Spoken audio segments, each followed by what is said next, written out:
হযরত আব্দুল্লাহ যুল বাজাদাইন রাদিয়াল্লাহু তাআলা আনহু কালেমা পড়লেন। চাচা এবার বলতেছে, আব্দুল্লাহ তুমি এটা কি করলে? তোমার কি জানা আছে তোমার নিজের কোনো সম্পদ নেই? তোমাকে ঘর করে দিয়েছি আমি, বাড়ি করে দিয়েছি আমি, তোমাকে যা পশু দিয়েছি সব আমার দেওয়া, এমনকি তোমার পরনে যে জামাটা আছে এটাও আমার দেওয়া। হযরত আব্দুল্লাহ যুল বাজাদাইন রাদিয়াল্লাহু তাআলা আনহু বলতেছেন, চাচা কি বলতে চান পরিষ্কার করে আপনি বলেন। হযরত আব্দুল্লাহ যুল বাজাদাইন রাদিয়াল্লাহু তাআলা আনহুকে চাচা এবার ডেকে বললেন, আব্দুল্লাহ রে, যদি ঈমান আনতে চাও, মুহাম্মদের পর থেকে যদি ঈমান ফিরে না আনো, তাহলে তোমার বাড়ি ঘর সম্পত্তি সব ফেলে রেখে আমার বাড়ি থেকে তোমাকে বের হয়ে যেতে হবে।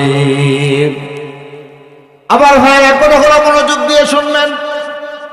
হযরত আব্দুল্লাহ যুল বাজাদাইন রাদিয়াল্লাহু তাআলা আনহু এবার চাচাকে বলতেছে, চাচা আমার বাড়ি আপনাকে সব দিয়ে দিলাম, আমার অর্থ সম্পদ যা আছে সব আমি আপনাকে দিয়ে দিলাম। চাচা এরপরেও এক মুহূর্তের জন্য তাওহীদের কালেমা থেকে ফিরে আসা যাবে না। সুবহানাল্লাহ বলেন। আবার ভাই এবার হযরত আব্দুল্লাহকে রেখে বলতেছেন, আব্দুল্লাহ রে, তোমার গায়ের মধ্যে যে জুব্বা রয়েছে এটাও তো আমার দেওয়া সম্পদ দিয়ে কিনা, এই জুব্বাটা খুলে দাও। হযরত আব্দুল্লাহ এবার জুব্বাটা খুলে দিলেন। চাচা বলতেছে, আব্দুল্লাহ রে, তোমার পরনে যে লুঙ্গি রয়েছে এটাও তো আমার দেওয়া কিনা, এটাও খুলে দাও। হযরত আব্দুল্লাহ বলতেছে, চাচা আপনি আমাকে এই লুঙ্গিটা আমাকে ভিক্ষা দেন, কোনো সম্পদ আপনার থেকে চাই না, বাড়ি চাই না, অর্থ সম্পদ কোনো কিছুই চাই না। আমার চাচা শুধুমাত্র এই 17 টাকার জন্য লুঙ্গিটা আপনি আমাকে দেন। এবার আব্দুল্লাহ চাচা বলতেছে, আব্দুল্লাহ রে, তুই যদি লুঙ্গিটা স্বেচ্ছায় খুলে না দিস, জোর করে তোর থেকে লুঙ্গিটা খুলে নেওয়া হবে। হযরত আব্দুল্লাহ রাদিয়াল্লাহু তাআলা আনহু একজন যুবক মানুষ, পরনের লুঙ্গিটা খুলে দিলেন। লুঙ্গি খুলে দিয়ে আবার মায়ের কাছে গেলেন। মনে করলেন পৃথিবীর কোথায় যদি আমার জায়গা না হয়, হয়তো আমার মায়ের কাছে জায়গা হবে। হযরত আব্দুল্লাহ এবার বাড়ি ফিরে গেলেন। হযরত আব্দুল্লাহ যুল বাজাদাইন রাদিয়াল্লাহু তাআলা আনহু নাম ছিলেন প্রথমে আব্দুল উজ্জা, অর্থাৎ উজ্জার গোলাম।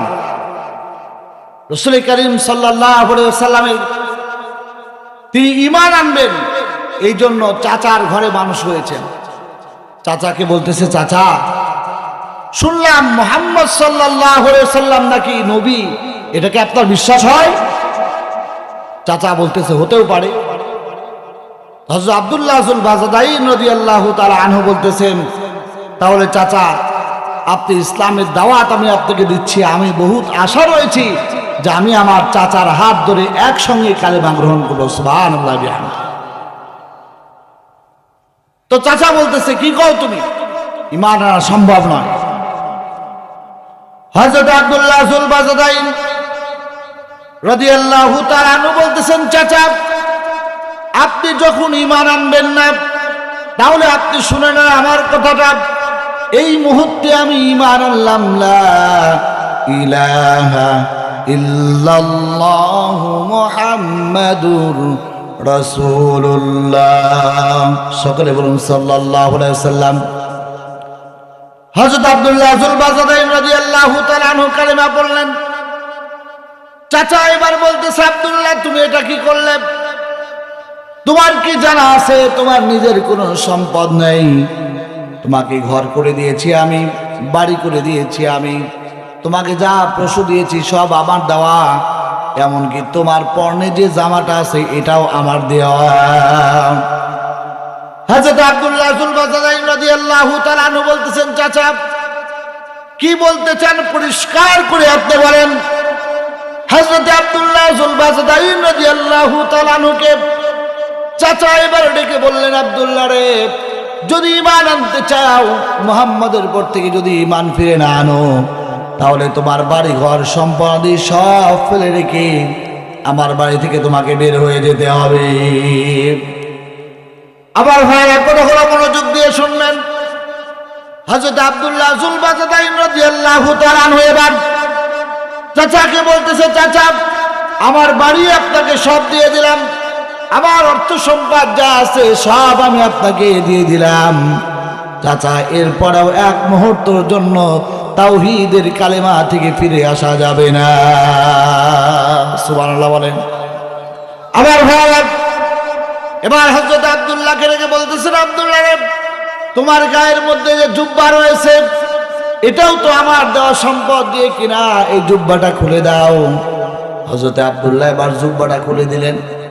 চাচা বলতেছে, আব্দুল্লাহ রে তোমার পরনে যে লুঙ্গি রয়েছে এটাও তো আমার দেওয়া কিনা, এটাও খুলে দাও। হযরত আব্দুল্লাহ বলতেছে, চাচা আপনি আমাকে এই লুঙ্গিটা আমাকে ভিক্ষা দেন, কোনো সম্পদ আপনার থেকে চাই না, বাড়ি চাই না, অর্থ সম্পদ কোনো কিছুই চাই না। আমার চাচা শুধুমাত্র এই 17 টাকার জন্য লুঙ্গিটা আপনি আমাকে দেন। এবার আব্দুল্লাহ চাচা বলতেছে, আব্দুল্লাহ রে তুই যদি লুঙ্গিটা স্বেচ্ছায় খুলে না দিস, জোর করে তোর থেকে লুঙ্গিটা খুলে নেওয়া হবে। হযরত আব্দুল্লাহ রাদিয়াল্লাহু তাআলা আনহু একজন যুবক মানুষ, পরনের লুঙ্গিটা খুলে দিলেন। লুঙ্গি খুলে দিয়ে আবার মায়ের কাছে গেলেন, মনে করলেন পৃথিবীর কোথায় যদি আমার জায়গা না হয়, হয়তো আমার মায়ের কাছে জায়গা হবে। হযরত আব্দুল্লাহ এবার বাড়ি ফিরে গেলেন, মার সামনে গেলেন। মা আব্দুল্লাহকে ডেকে বলতেছে, আব্দুল্লাহ রে তোর এই অবস্থা কি করলো? হযরত আব্দুল্লাহ বলতেছে, বাগো এই অবস্থা আমাকে ঈমান আনার কার জন্য এটা হয়েছে, ঈমান আনছি এই জন্য আমার আজকে সমস্ত জাগতিক সব সম্পদগুলো আমার থেকে ছিনিয়ে নেওয়া হয়েছে, এমনকি পরনের লুঙ্গি পর্যন্ত আমার থেকে খুলে নেওয়া হয়েছে। তিনি ওই চাদরটা তার পরিধান করবেন আর সন্তানকে বলতেছেন, আব্দুল্লাহ বাপ দাদার ধর্মে চুনকারি লাগালি, মা হিসাবে তোকে 17 টাকার জন্য এতটুকু কাপড় আমি তোকে দিলাম, কিন্তু আমি তোর মতো সন্তানকে চাই না, আমার বাড়ি থেকে তুই বের হয়ে যা।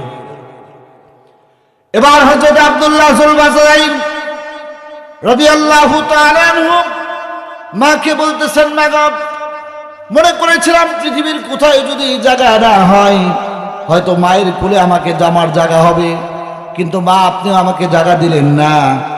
মায়ের দেওয়া কাপড়টা 2 টুকরা করলেন, 1 টুকরা নিজে পরনে পড়লেন আর 1 টুকরা গায়ের মধ্যে দিলেন। এতটুকু কাপড় যেটা হাঁটুর উপর পর্যন্ত হয়, হাঁটুর নিচে যায় না। হযরত আব্দুল্লাহ যুল বাজদাইন রাদিয়াল্লাহু তাআলা আনহু দীর্ঘ 2-3 দিনের পর হেঁটে হেঁটে পায়ে হেঁটে হেঁটে সকালবেলা রাসূল কারীম সাল্লাল্লাহু আলাইহি ওয়াসাল্লামের দরবারে হাজির হলেন। নবীজি ফজরের নামাজের পরে মসজিদে নববী থেকে তাকিয়ে দেখেন কে যেন জীর্ণ শীর্ণ অবস্থায়, চুলগুলো এলোমেলো, চেহারা চক্ষুগুলো যেন গর্তের মধ্যে ঢুকে গিয়েছে। আল্লাহর হাবিব সাল্লাল্লাহু আলাইহি ওয়াসাল্লামের সামনে দাঁড়ালেন। নবী করিম সাল্লাল্লাহু আলাইহি ওয়াসাল্লাম মসজিদে নববী থেকে বের হয়ে আসলেন, ডেকে বলতেছেন, কে গো তুমি? তোমার চুলগুলো কেন এত এলোমেলো? তোমার চেহারাটা কেন যেন ক্লান্তি একটি ভাব দেখা যায়?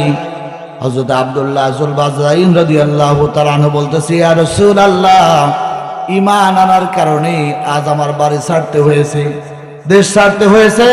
ইয়া রাসূলুল্লাহ এমনকি পরনের লুঙ্গি পর্যন্ত আমাকে খুলে নিয়েছে। রাসূল করিম সাল্লাল্লাহু আলাইহি ওয়াসাল্লাম হযরত আব্দুল্লাহ যুল বাজদাইন রাদিয়াল্লাহু তাআলা আনহুকে বলতেছেন, আব্দুল্লাহ রে আয় তোকে আমি নবী বুকের সঙ্গে জড়ায় নিলাম, আর আমার আসহাবে সুফায় তোকে জায়গা করে দিলাম। জোরে বলুন সুবহানাল্লাহ। হযরত আব্দুল্লাহ যুল বাজদাইন রাদিয়াল্লাহু তাআলা আনহুকে নবীজি আসহাবে সুফায় জায়গা করে দিলেন। জায়গা করে দেওয়ার পরে হযরত আব্দুল্লাহ যুল বাজদাইন আল্লাহ এত আশিক পাগল ছিলেন, মসজিদের মধ্যে আসহাবে সুফার মধ্যে এত জোরে জোরে কোরআন তেলাওয়াত করতেন। আসহাবে সুফার মধ্যে আরো যে সমস্ত সাহাবীরা ছিলেন তারা বিরক্ত হতো। হযরত ওমর নবীজির কাছে বিচার দিলেন, ইয়া রাসূলুল্লাহ আব্দুল্লাহ যুল বাজদাইন সে এত জোরে কোরআন তেলাওয়াত করে, যার কোরআন তেলাওয়াতের জন্য নবীজি আমরা ঘুমাইতে পারি না, আসহাবে সুফফার সমস্ত সাহাবীরা ঘুমাইতে পারে না। আল্লাহর হাবিব হযরতে ওমরকে ডেকে বললেন, ওমর, আমার আব্দুল্লাহ যুল বাজদাইনকে তোমরা নিষেধ করো না, কারণ তার ঈমানটা এত চড়া দামে কিনেছে, ঈমান আনার কারণে পরনের লুঙ্গি পর্যন্ত আনতে পারেনি। জয় বলুন সুবহানাল্লাহ। রাসূল করিম সাল্লাল্লাহু আলাইহি ওয়াসাল্লামের দরবারে কখনো খেয়ে কখনো না খেয়ে নবীজির চেহারার দিকে তাকায় তাকায় আসহাবে সুফফা এসে থাকতেন। কখনো এক টুকরা খেজুর, কখনো না খেয়ে থাকতেন। সাহাবা ইকরাম যখন ক্ষুধার্ত থাকতেন রাসূলের চেহারার দিকে তাকায় থাকতেন। সুবহানাল্লাহ। এমন নবীজির চেহারা ছিল, যেই নবীর চেহারার দিকে সাহাবা ইকরাম না খাওয়া নবীজির চেহারার দিকে তাকাইলে তাদের ক্ষুধা নিবারণ হয়ে যেত। চিৎকার দিয়ে বলুন সুবহানাল্লাহ। নবীজির চেহারার এমন ঝলক ছিল। আম্মাদের আয়েশা সিদ্দিকা রাদিয়াল্লাহু তাআলা আনহা একবার ঘরের মধ্যে সুই দিয়ে কাজ করছিলেন। এমন সময় হাত থেকে সুই পড়ে গেল। রাসূল করিম সাল্লাল্লাহু আলাইহি ওয়াসাল্লাম তিনি যখন ঘরের মধ্যে দেখলেন, আল্লাহ রাসূলের চেহারার নূরের তাজাল্লিতে দেখেন ঘরের কোনায় সুইটা পড়ে রয়েছে। জোরে বলুন সুবহানাল্লাহ। হযরত আব্দুল্লাহ যুল বাজদাইন রাদিয়াল্লাহু তাআলা আনহু রাসূলের দরবারে খেয়ে না খেয়ে পড়ে থাকতেন। হঠাৎ করে তাবুকের ময়দানের যুদ্ধের দামামা বেজে গেল। নবীজি 30,000 সাহাবী নিয়ে তাবুকের ময়দানে রওনা করবেন। এমন সময় সমস্ত সাহাবীরা নবীজির কাছে জিহাদের ময়দানের জন্য দান করলেন। অর্থ সম্পদ, টাকা পয়সা, স্বর্ণ মুদ্রা, অনেকেই অনেক কিছু দান করলেন। হযরত আব্দুল্লাহ যুল বাজদাইন বলতেছে, ইয়া রাসূলুল্লাহ, নবীজি আমার কোনো সম্পদ নাই, আমার কোনো টাকা করে কিছুই নাই। ইয়া রাসূলুল্লাহ, ওগো আল্লাহর নবী, আপনি আল্লাহর কাছে শুধু এতটুকু দোয়া করেন, আমি আব্দুল্লাহ যুল বাজদাইন যেন তাবুকের ময়দান থেকে জীবিত অবস্থায় ফিরে না আসি, আমি যেন তাবুকের ময়দানে শাহাদাত বরণ করি। আল্লাহর হাবিব আব্দুল্লাহ যুল বাজদাইনকে বলল, আব্দুল্লাহ যুল বাজদাইন, একটা গাছের বাকলা আনো। বাকলা আনা হলো। হযরত আব্দুল্লাহ যুল বাজদাইন রাদিয়াল্লাহু তাআলা আনহুর হাতের সঙ্গে বেঁধে দিলেন আর আল্লাহর কাছে দোয়া করলেন, আয় আল্লাহ, আমার আব্দুল্লাহ ঈমান আনতে গিয়ে বাড়ি ছাড়ছে, ঘর ছাড়ছে, অর্থ সম্পদ সব ছাড়ছে, এমনকি পর্ণের লুঙ্গিটাও খুলে চলে আসছে। রব্বুল আলামিন আমার আব্দুল্লাহর জন্য, আব্দুল্লাহ শরীরের রক্তকে কাফেরদের জন্য আমি নবীজি হারাম করে দিলাম। জোরে বলুন সুবহানাল্লাহ। তাবুকের ময়দানে গেলেন। যাওয়ার পরে সেখানে মুসলমানদের জামাতের মধ্যে নবীজি নিজেও সেনাপতি হয়ে চেপে গেছেন। এটা তখন রোমান সম্রাটরা জানতে পারলাম। জানার সঙ্গে সঙ্গে তারা বলল, মুহাম্মদ সাল্লাল্লাহু আলাইহি সাল্লাম যেহেতু নিজে তাবুকের ময়দানে এসেছেন, সুতরাং মুহাম্মদ সাল্লাল্লাহু আলাইহি সাল্লামের সঙ্গে আমরা যুদ্ধ করতে পারবো না। যুদ্ধ ছাড়াই মুসলমানদের বিজয় হয়ে গেল। আল্লাহর হাবিব 20 দিন পর্যন্ত সেখানে অবস্থান করলেন। মুসলমানদের দাওয়াতি কাজ আরো প্রচারভাবে শুরু হয়ে গেল। হঠাৎ করে আল্লাহর হাবিব সাল্লাল্লাহু আলাইহি সাল্লামকে বলতেছেন, ইয়া রাসূলুল্লাহ, নবীজি আব্দুল্লাহ জ্বরে আক্রান্ত হয়েছে। আল্লাহর হাবিব বললেন, আমার আব্দুল্লাহ যদি ইন্তেকাল হয় তাহলে তোমরা আমাকে খবর দিবে। হযরত আব্দুল্লাহ রাদিয়াল্লাহু তাআলা আনহু এবার হঠাৎ করে ইন্তেকাল করলেন। নবীজির কাছে খবর গেল। আল্লাহর হাবিব সাল্লাল্লাহু আলাইহি ওয়াসাল্লাম নবীজির কাছে খবর দেওয়ার সঙ্গে সঙ্গে আল্লাহর হাবিব আসলেন। গোসল দেওয়া হলো। হযরত আব্দুল্লাহ যুল বাজদাইন রাদিয়াল্লাহু তাআলা আনহুকে কবর দেওয়ার জন্য আল্লাহর হাবিব কবরের মধ্যে নামলেন। হযরত আবু বকর, ওমর হযরত আব্দুল্লাহ যুল বাজদাইনকে নিয়ে আসলেন। নিয়ে আসার পরে কবরের মধ্যে যখন নামায় দিলেন আর আল্লাহর কাছে 2 হাত উঁচু করে আল্লাহর হাবিব বললেন, রব্বুল আলামিন, আমার আব্দুল্লাহ দুনিয়াতে যতদিন জীবিত ছিল আমি নবীও তার প্রতি খুশি ছিলাম। আল্লাহ, আমার আব্দুল্লাহ ঈমান আনার কারণে সে কখনো বাড়ির ছাড়ছে, ঘর ছাড়ছে, পরনের কাপড়টা ছেড়ে দিয়েছে। আল্লাহ, আমার আব্দুল্লাহর প্রতি আমি রাজি। আল্লাহ, আপনি আমার আব্দুল্লাহর প্রতি রাজি হয়ে যায়। জোরে বলেন সুবহানাল্লাহ।